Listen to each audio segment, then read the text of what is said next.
277페이지 고린도전서 12장의 말씀을 볼 차례입니다. 신약성경 277페이지 고린도전서 12장 4절에서 7절까지, 그리고 12절에서 13절, 26절에서 27절, 이렇게 세 부분을 보도록 하겠습니다. 먼저 고린도전서 12장 4절에서 7절까지의 말씀을 우리 같이 읽도록 하겠습니다. 시작. 은사는 여러 가지나 성령은 같고 직분은 여러 가지나 주는 같으며 또 사역은 여러 가지나 모든 것을 모든 사람 가운데서 이루시는 하나님은 같으니 각 사람에게 성령을 나타내심은 유익하게 하려 하심이라. 12절과 13절 우리 읽겠습니다. 시작. 몸은 하나인데 많은 지체가 있고 몸의 지체가 많으나 한 몸임과 같이 그리스도도 그러하니라. 우리가 유대인이나 헬라인이나 종이나 자유인이나 다 한 성령으로 세례를 받아 한 몸이 되었고 또 다 한 성령을 마시게 하셨느니라. 26절에서 27절까지 같이 읽습니다. 시작. 만일 한 지체가 고통을 받으면 모든 지체가 함께 고통을 받고 한 지체가 영광을 얻으면 모든 지체가 함께 즐거워하느니라.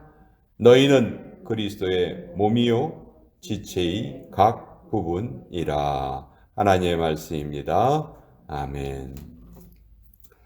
자, 오늘 우리가 읽은 말씀, 정말 우리의 신앙생활을 하는데 늘 마음속에 새겨야 되는 말씀입니다.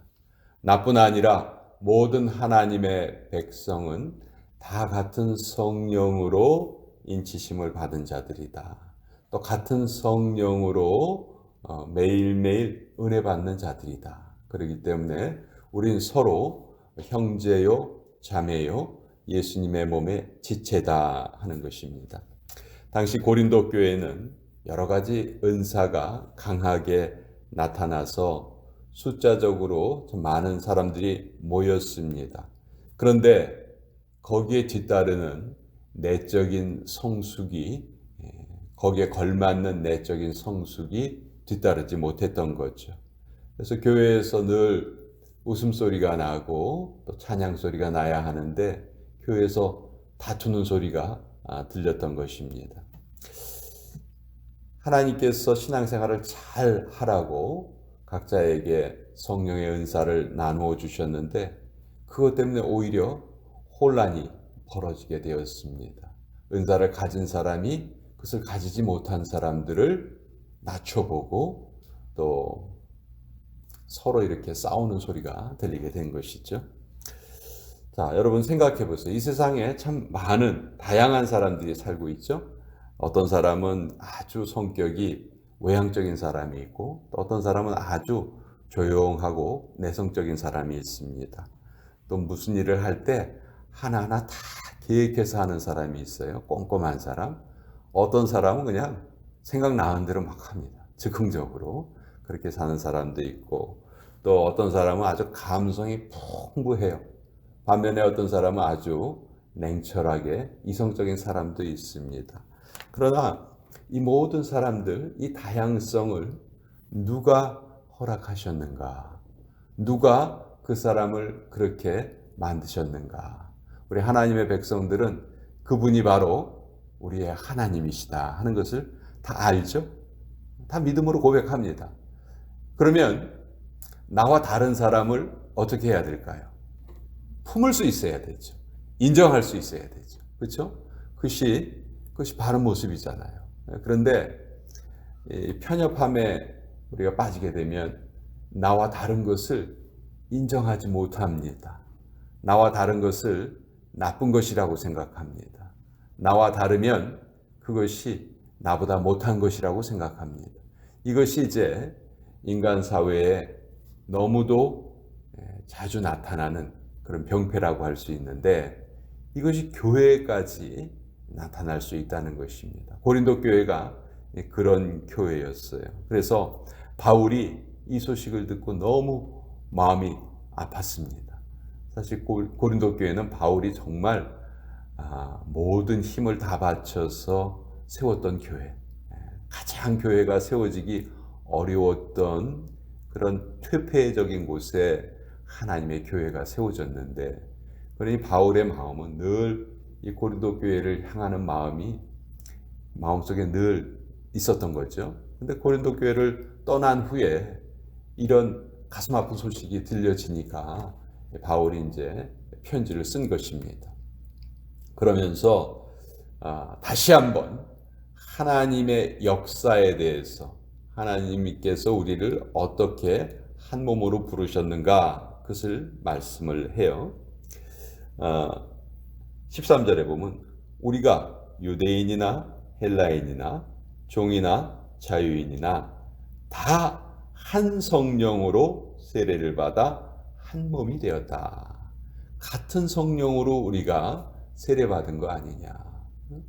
내가 받은 세례가 다르고 당신이 받은 세례가 다른 것이 아니고 다 우리는 한 성령으로, 같은 성령으로 세례받은 자들 아니냐. 즉 우린 다 형제요 자매요 같은 지체 아니냐.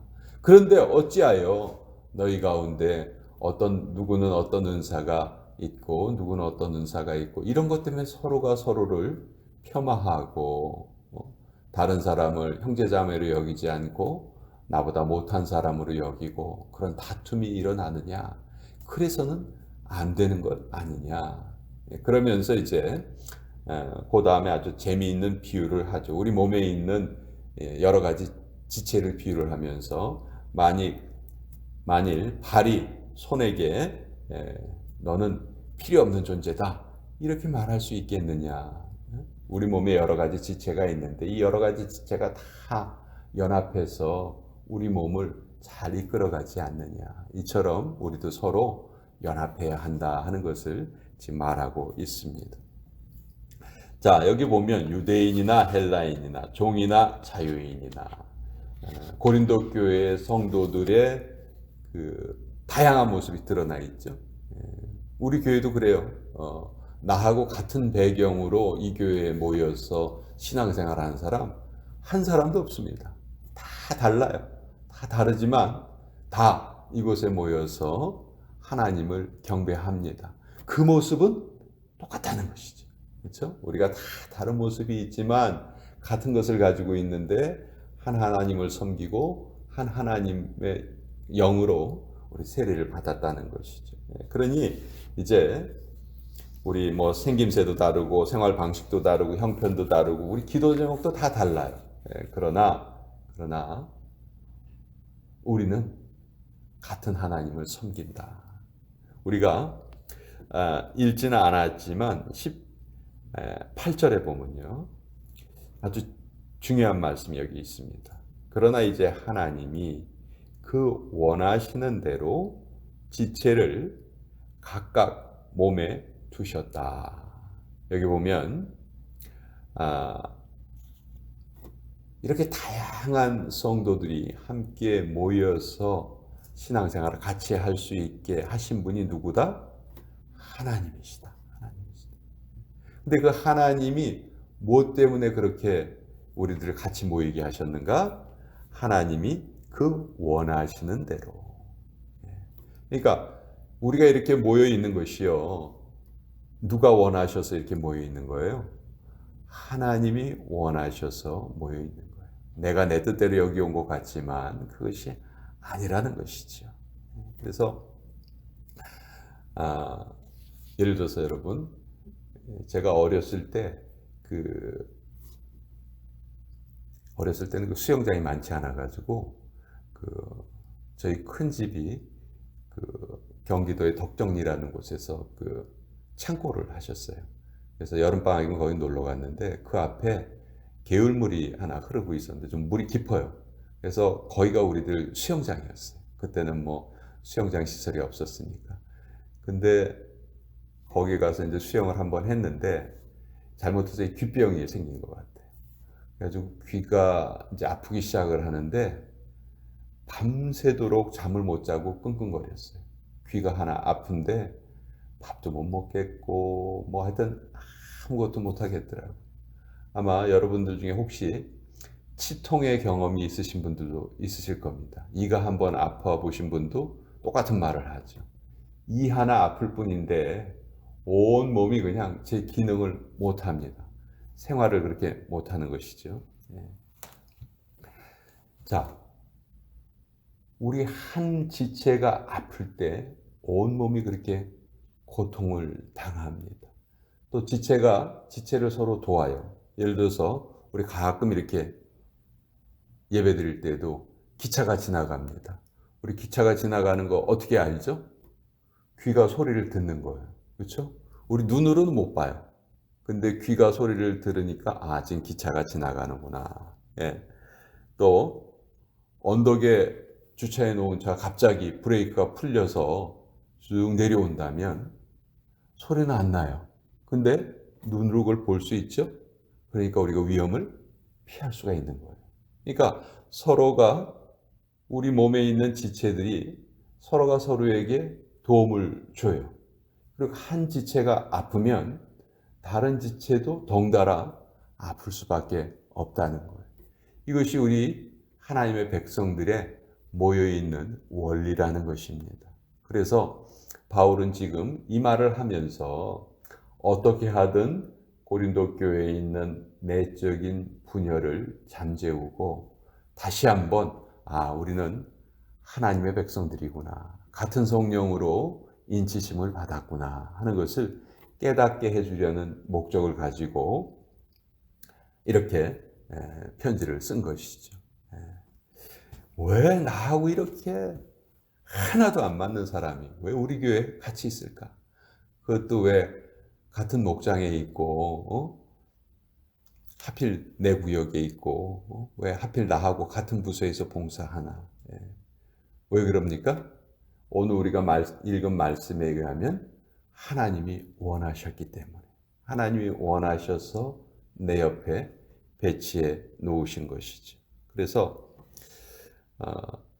손이 눈에게 너 필요 없어, 또 발이 손에게 너 필요 없어 이렇게 말할 수가 없듯이 교회에 있는 그 어느 누구도 다른 사람을 향해서 당신 필요 없는 사람이야 라고 말할 수가 없다는 것이죠.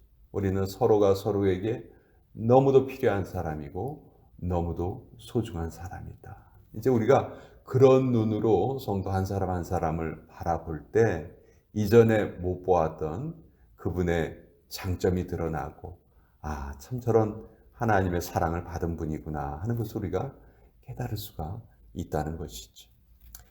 다시 한번 오늘 이 말씀을 통해서 지금까지 우리가 내 옆에 있던 성도들을 어떻게 바라보았는가 정말 이 마음으로 바라볼 수 있도록 다시 한번 하나님께 은혜를 구하고 또 우리 교회에 이런 아름다운 모습이 계속 이어질 수 있었으면 좋겠다. 그런 소망을 가지면서 이 말씀을 여러분과 같이 나누어 보았습니다. 자,